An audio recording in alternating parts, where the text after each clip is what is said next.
Hi, I'm Lucy K. Donner, along with Joe Schaefer, Scott Cosenza, Sarah Cowgill, and Graham Noble. And this is the Conservative Five, Liberty Nation's online TV news program. On today's episode, U.S. Politics Stranger Than Fiction, Segment 1, the Kyle Rittenhouse Trial Unplugged. Another controversial trial grips the nation. What the truck? Racists everywhere. Now we know why the shelves are bare. It's because the truck drivers are white. This is not a satire, folks. Next up, Alec Baldwin's self-inflicted wound festers. The falling star just might get his comeuppance buried by lawsuits. We'll play around in our Just for Grins and Giggles segment, Political Worst Case Scenarios, a fan favorite. And exclusively in our member zone today, Conservative Safe Spaces. Can conservatives take a page from the liberal playbook?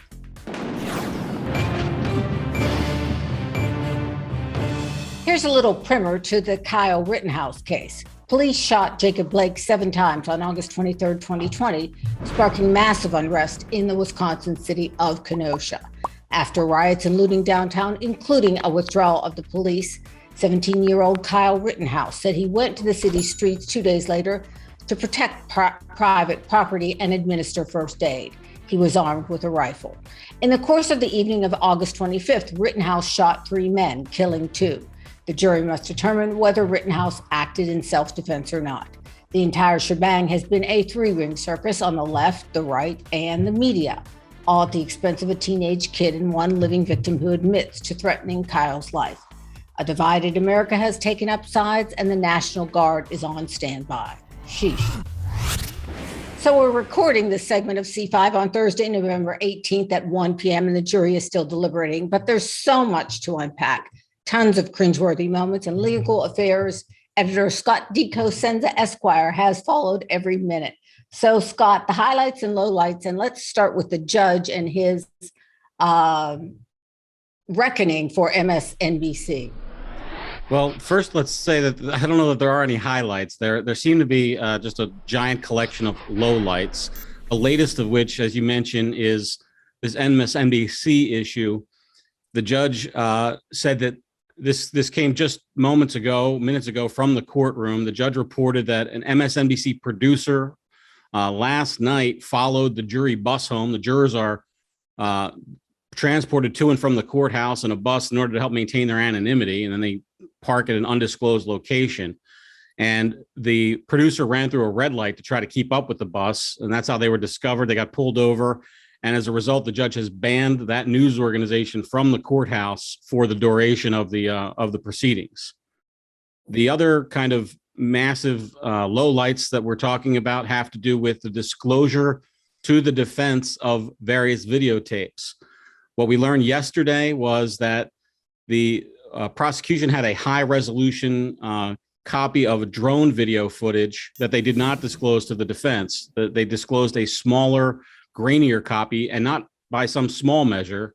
And then the prosecution then proceeded to kind of make that video part of the linchpin of their prosecution efforts. So previous to that, there was an FBI video that the FBI had this high-resolution video that they didn't tell anybody about for a very long time. And they only provided an edited version, not the full version with high resolution, which they claim they had to have lost, by the way.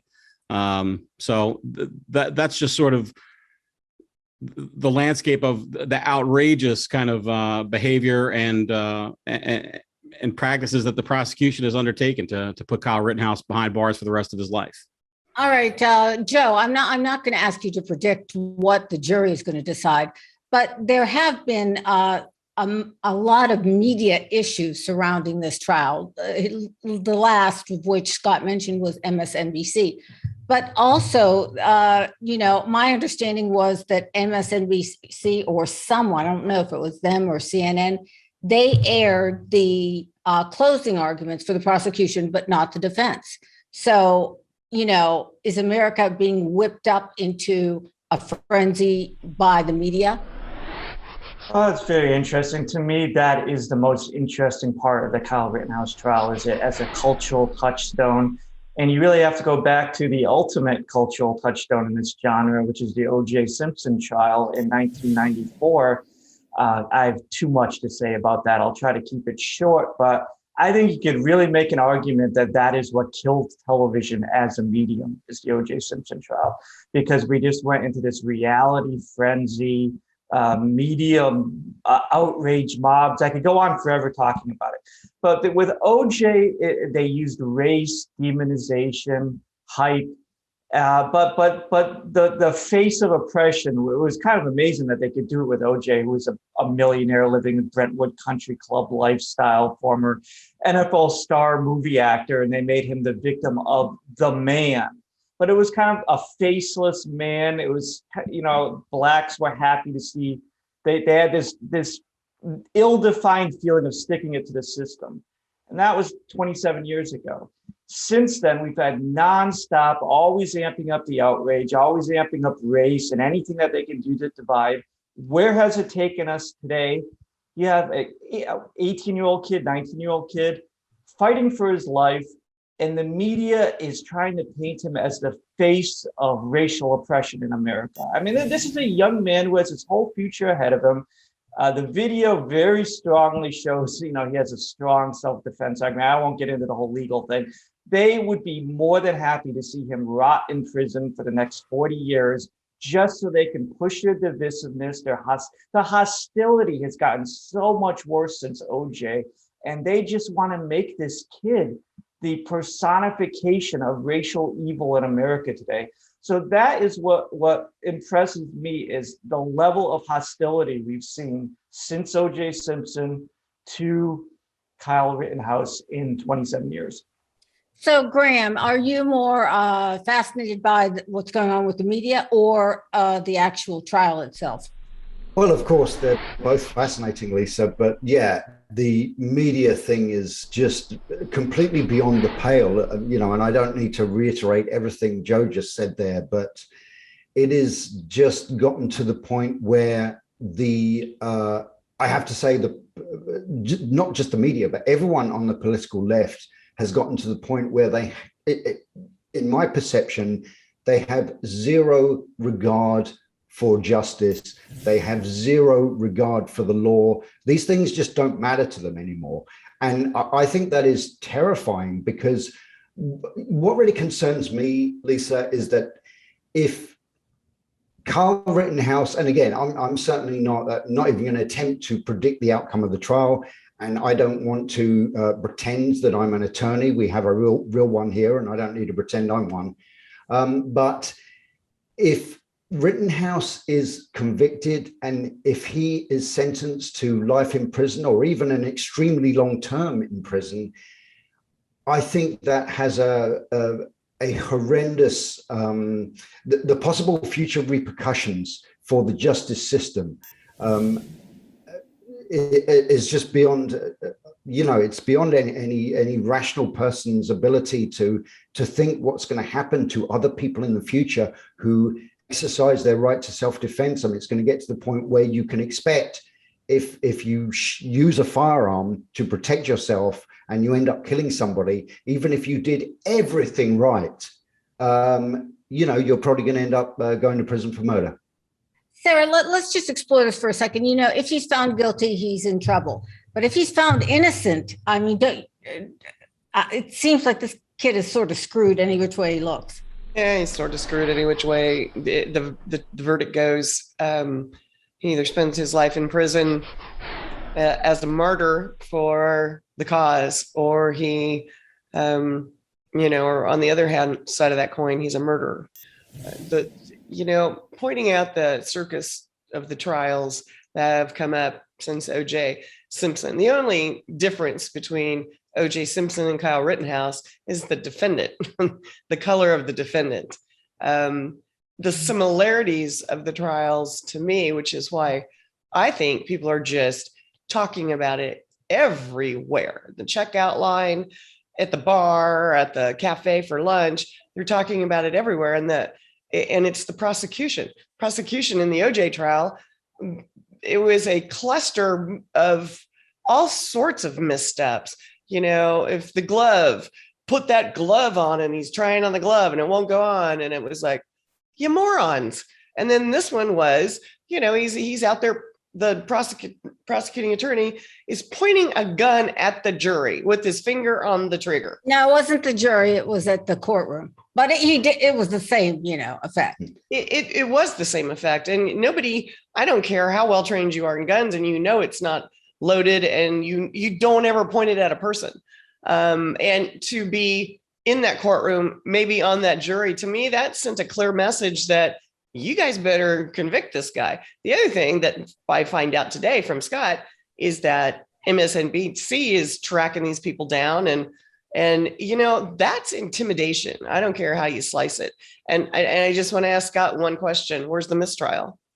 Well, the judge has 2 mistrial petitions on his desk submitted by the defense, and they're radically different. One of them is a request that would demand, if granted, that there be mistrial granted with prejudice, which means that the state could not retrial Kyle Rittenhouse on those charges, and that would be granted because of the prosecutorial misconduct that's going on. Namely, they totally illegally and inappropriately commented on his right to keep silent. So that whole line where you have the right to remain silent. Anything you say can and will be used against you. Well, that's true. But what's not supposed to be able to be used against you and not legally able to be used against you is your silence.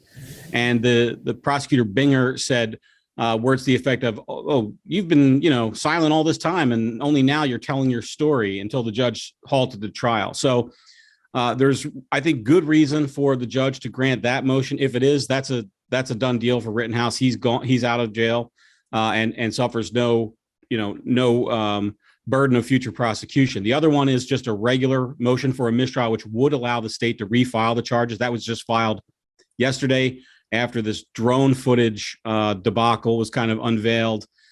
So the judge has said that he's going to wait for the jury to come in. It's a smart move because, if the jury, quote unquote, does the right thing, if you will, then there's no need for the judge to step in and grant either, address those motions. If the jury votes to convict, however, then the judge, it's appropriate for him to address them. And, he's not guaranteeing, he hasn't said that he would grant either one of those motions, but it's hard for me to believe, given the breadth of the prosecutorial violations. Now we have at least, I think, 4 or 5 big time prosecutor violations of the defendant's right to a fair trial. So, the thing is about that OJ case is that's Johnny Cochran, by the way. It was a brilliant defense strategy by Johnny Cochran to kind of invent this put upon black man by the system, by a guy who, was at the pinnacle of the top of the system. OJ could have, he was the most famous, one of the most famous people in the world, and he could walk in any room, whether it's a boardroom or a bar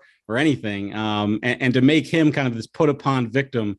Well, that was a brilliant defense by Johnny Cochran, and the Binger actions seem now to be, how many times can you kind of grant this idea that it's a mistake before you say, okay, well, this is probably not a mistake, this is willful action. And the judge said to Mr. Binger that he did not believe his protestations of kind of an innocent mistake, which is a profound legal consequence. When the judge says that he doubts your candor to the court, that's a big deal for the trial and also for Mr. Binger's legal career going forward in Kenosha County. I can tell you that. Okay. So, Scott, my final closing question, and we're way over time, so as quickly as you can, perhaps, do you think the jury should have been sequestered? Yes. All right. That does it. One thing is for certain, lives are lost or altered forever on that fateful night. And unfortunately, Rittenhouse will live in infamy as the media continues to wage war against him. Thanks for watching.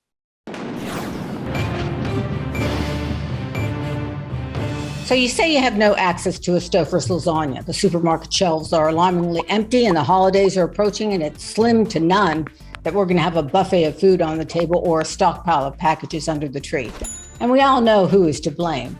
Tiffany Cross at MSNBC has determined the country's supply chain problem, which Americans are apparently not smart enough to understand, is due to racism. More specifically, the lack of people of color in the trucking industry is to blame for the fact that your cherry vanilla Coke Zero is almost impossible to find. Digging deeper, they posit that the spotty supermarket outages are because most truckers are aggressive, old, white men. Seriously. This is not a satire, folks, but here to kick off the discussion is our satirist, Graham Noble. Graham, I'm throwing you a softball here, babe.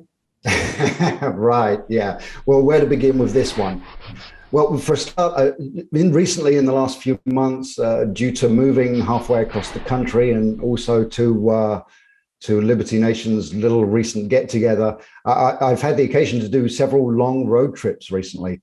And most of the time, the trucks on the road, and there's still a remarkable number of trucks on the road, despite the supply chain problem, which we know is real, but nevertheless, there's still a lot of 18-wheelers going up and down those interstates. And once or twice when I did have a little issue with trying to get past a truck, or a truck being in the left-hand lane and slowing everyone up or whatever, I did every single time just floor it and race up alongside the truck and try to look into the cab to see if the driver was white or black, because I was sure that it probably was an angry old white man behind that wheel. Most of the time I was never able to discern that because I had other considerations like paying attention to the road so that I didn't die. But, you know, this whole thing about, you know, is nothing free. I don't even need to say this because we're all thinking it. Is nothing about life can be discussed without being free of racism anymore. And it is so hollow and has nothing to do with the supply chain problem. And I really can't give you any deeper insight than that because it's just nonsense. Okay, that's very funny because, you know, I've seen Joe drive and I know he looks into the cab of every truck that he passes. Yeah, I've been thinking about this, why they're doing this. Why are they doing this? It's not convincing to anybody anymore. And my conclusion is that they know that, the media understands it. They just want this shrill megaphone bleeding this out 24 hours a day, 365 days a year. They value that for whatever reason. They're just going to keep shoving it down all our throats, even though they know it's not convincing us. And they just want to silence and censor all dissent to that megaphone. So they value this shrill megaphone on a platform, shrieking out this nonsense, knowing it's not convincing anybody. To me, that is some kind of more organized, systemic effort. There's something very dark about it because, as we all know, this is not about informing people in the slightest way. So it's funny, but it's also telling about where they're taking the propaganda now, and it's not in a good direction. Sure, Well, you know what's you know what's interesting about what Joe's just said is this Joe is implying that there's something more deep and sinister about that. And yes, I actually agree with you, Joe, because what's really going on here is that the left is finally realizing that they are losing their grip on the non-white demographic in this country in terms of political loyalty. And they are absolutely desperate to squeeze every last drop of racial division that they can out of any subject, because they are desperate to do two things. Number one, to absolutely convince non-whites that white people who are all, you know, and apparently we're just talking about white conservatives, of course, and white Republicans are out to get them, are out to get the non-white population. And the other thing they're doing is trying their best to shame and bully as many white people as possible into silence. And that extends to silence at the ballot box, i.e. they're trying to, I believe they're literally trying to suppress the white vote because they think that if they can rely on the non-white vote, then they will maintain their grip on power. Yeah. Also, the woke. Go ahead. Also, the woke have gained controls of the newsrooms. So if you're a reporter or editor, if you run that story about oppression, race-based oppression, you get the cookie, basically. You never get the, you know, why did you run this? Jeff Bezos's Washington newspaper today ran a story about the racial inequities in bicycling. That's not a joke. It's like Pravda. Every story has to first start with, you know, the imperialists are the reason for this problem, and then you get into the real problem. So every story should just have the first paragraph is the racist, you know, problem, and then the real, you know, the real news story after that. Well, so they were actually peddling racism then. I give up. I give up on this one. Okay, Sarah, I really have tried. I deserve a cookie.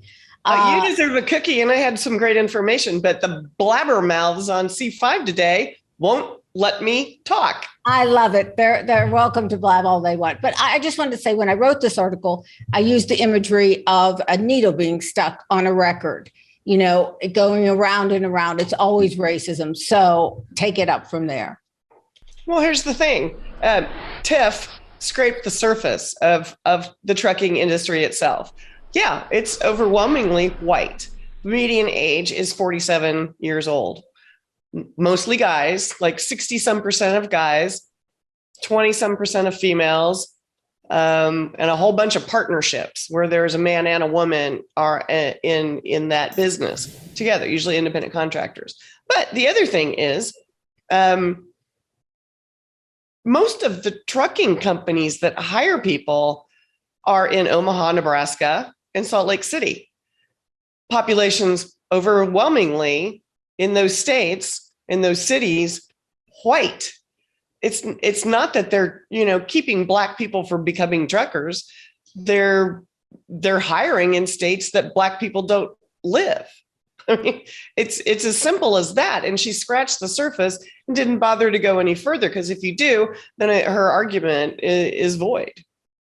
Well, I suppose those road trips will have us all taking note of folks who bring us food, supplies, and lean cuisine and toilet paper. In the end, I don't think Americans really care the color of the truck driver, so long as the food and the drink are on the shelves. Thanks, panel.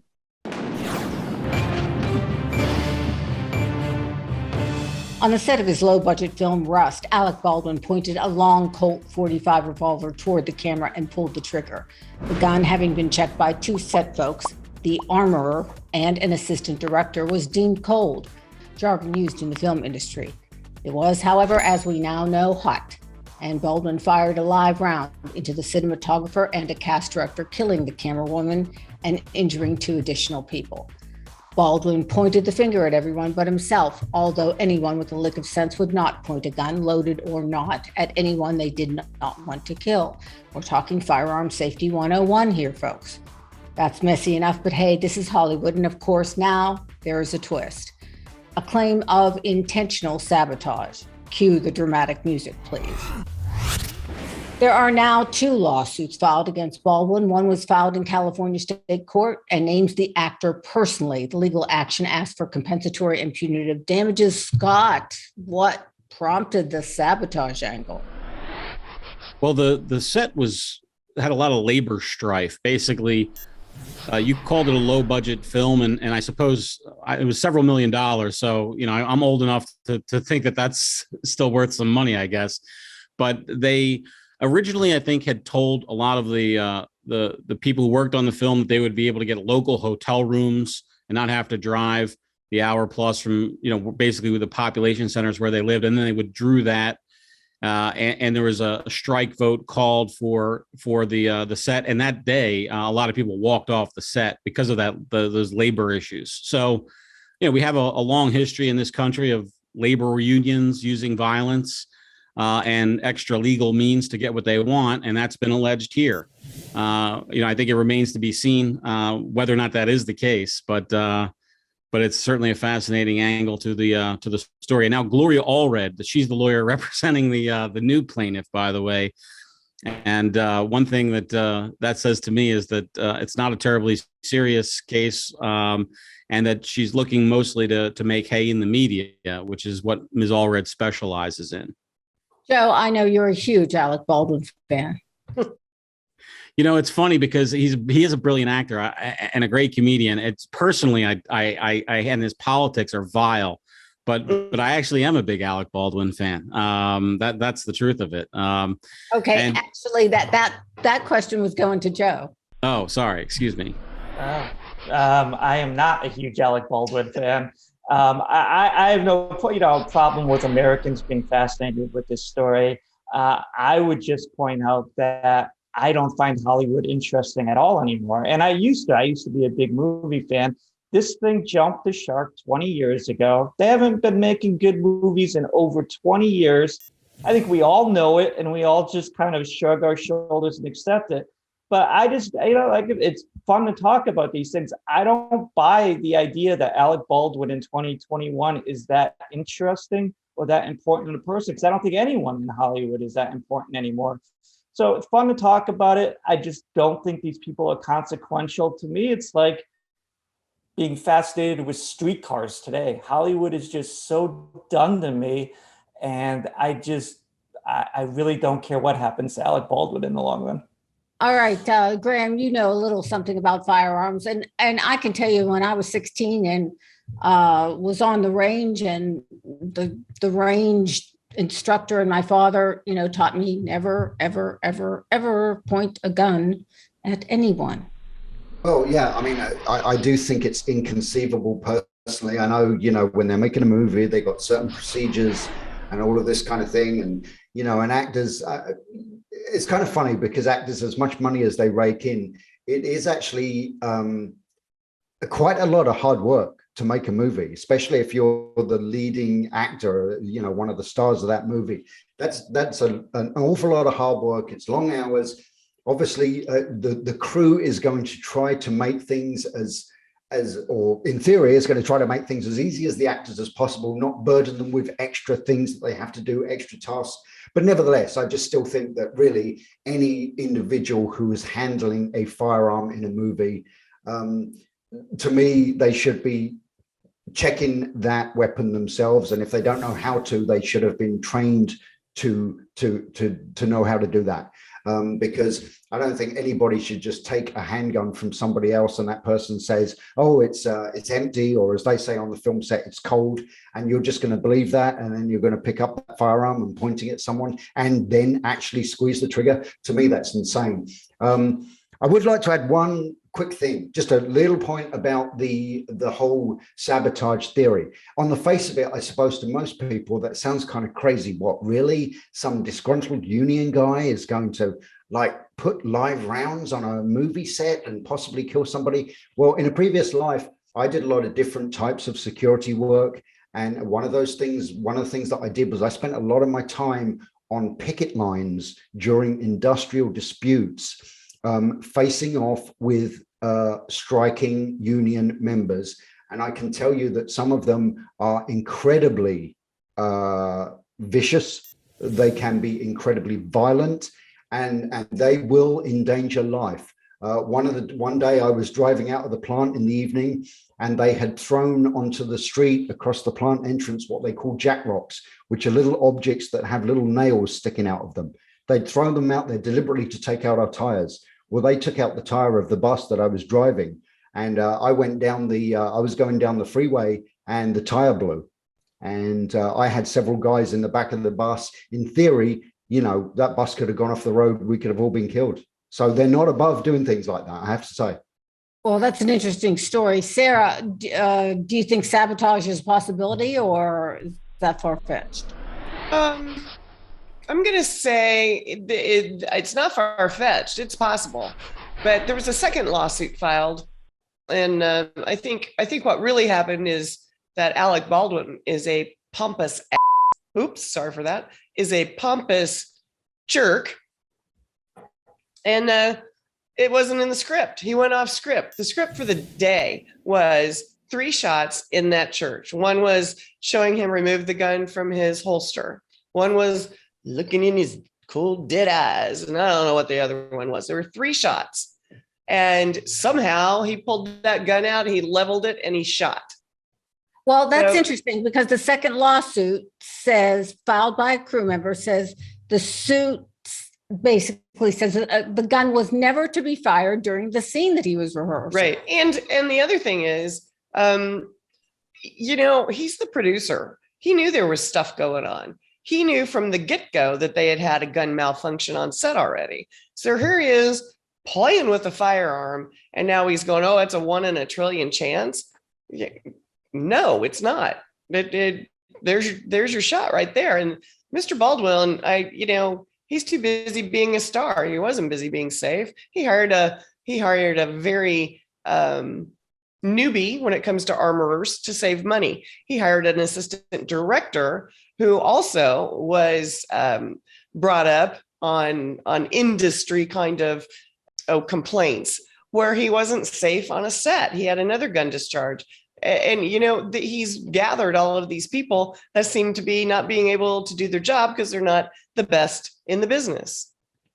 Well, it'll be interesting, panel, to see whether Alec Baldwin turns in his red carpet for an orange jumpsuit anytime soon. He's not going to have to go to prison. He's going to have to write checks, maybe. I'm going to suggest we apply the Rittenhouse rules to this situation. Personally, I feel the same way about Alec Baldwin as Scott feels. I absolutely detest his politics.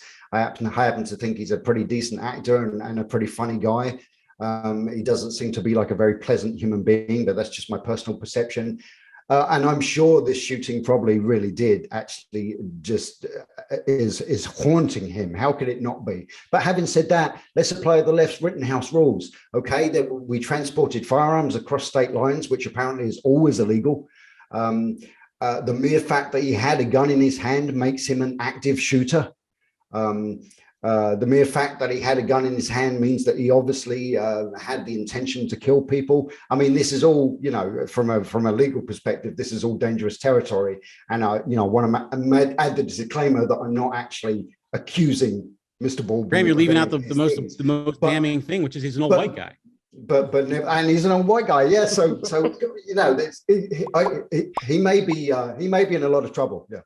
He has that wife who's a fake Spaniard that he has to deal with too. He keeps popping out kids, so he's living in a jail cell already. That's pretty pathetic. Yeah. All right. Well, since you guys completely blew through my clothes, we'll say bye-bye.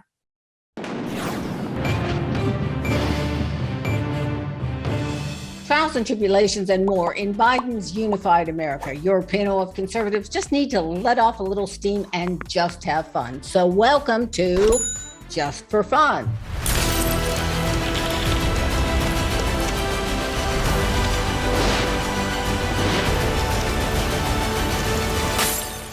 And this week we play an oldie but goodie political worst case scenarios.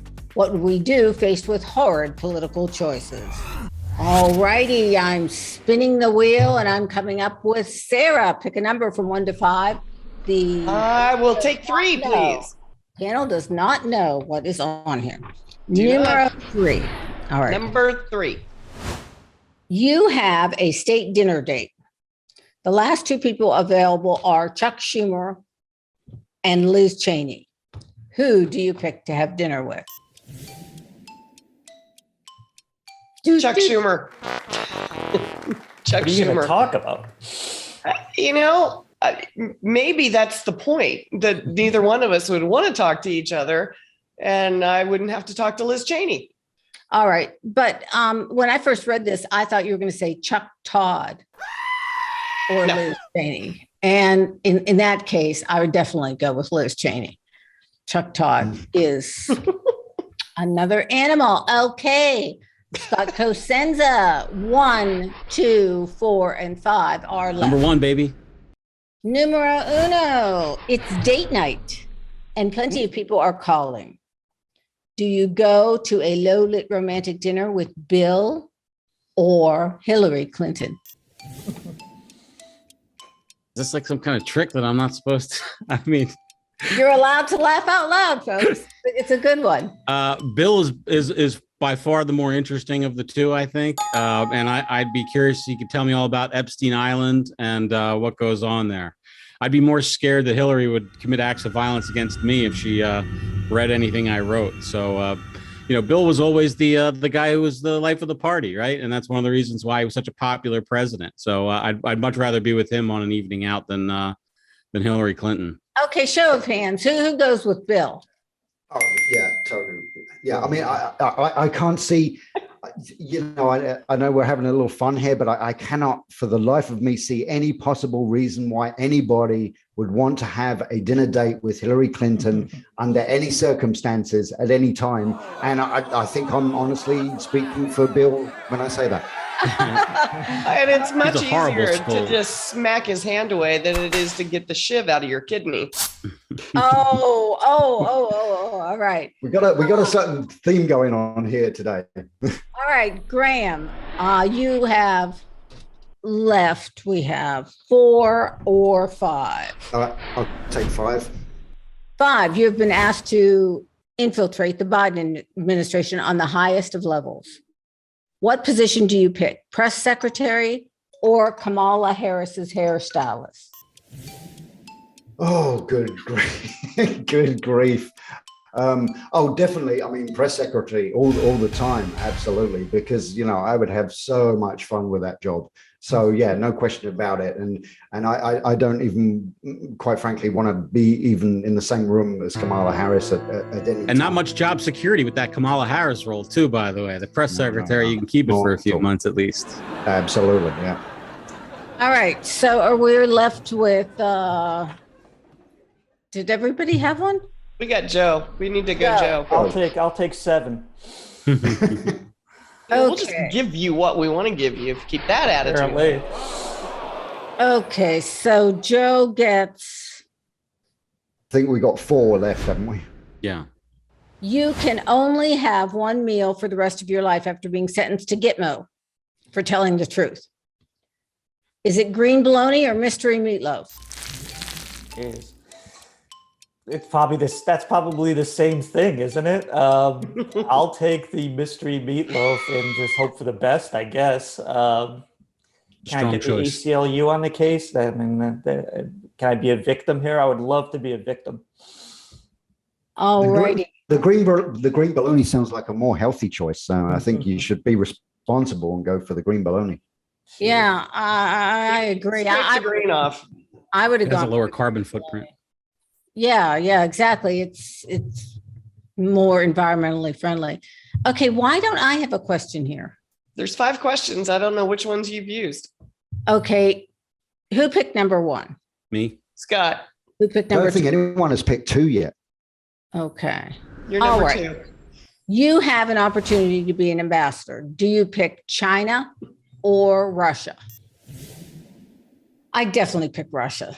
China, first of all, I wouldn't mind seeing Red Square. Certainly, St. Petersburg is interesting. I've been fascinated with Catherine the Great and read a couple books about her. And China, I've never really had any interest in going to Asia. Who wants to eat Chinese food every night for 4 years? Yeah, dim sum forever, You want a fun fact about Joe Schaefer that you did not know? My grandfather's name is Vladimir. Very Russian. Really? 100% Rus. So there. Really? Wow. No, I did. Have you ever been to Russia? No, I haven't. But it was always my mom's life dream, and she never went there. Of course, we had the Soviet Union. And then you had, after the Soviet Union, you didn't want to go there. So it wasn't really a safe place to travel for a long time. But I've had a couple friends who went there, and they said, if you're not in Moscow, the myth of the Russian people being dour and sad is not true. They're very friendly. But in Moscow, it is very much true. The people are very dour. And something about Moscow as a city, they're like that. But outside of Moscow, very, very friendly, nice people. Well, that's just a capital city thing, I think, because, if you go to England, everybody outside of London hates London and hates Londoners. And it's the same in France with Paris. And so I think maybe that's what's going on there with Moscow. I think maybe Moscow's getting a bad rap. Well, wait a minute. I live in Washington. Do Washington people hate well, maybe they do. I mean, I don't know. Let me ask this. Who here would have picked China? Oh, okay. So we all picked Russia. All righty. Well, there are your political worst case scenarios. We'd love to hear from you on our Facebook comments section, our YouTube comments section. Payback is hell, folks. Hope you played the game and enjoyed. And don't forget, on Liberty Nation, check out our daily meme picks to keep a smile on your face.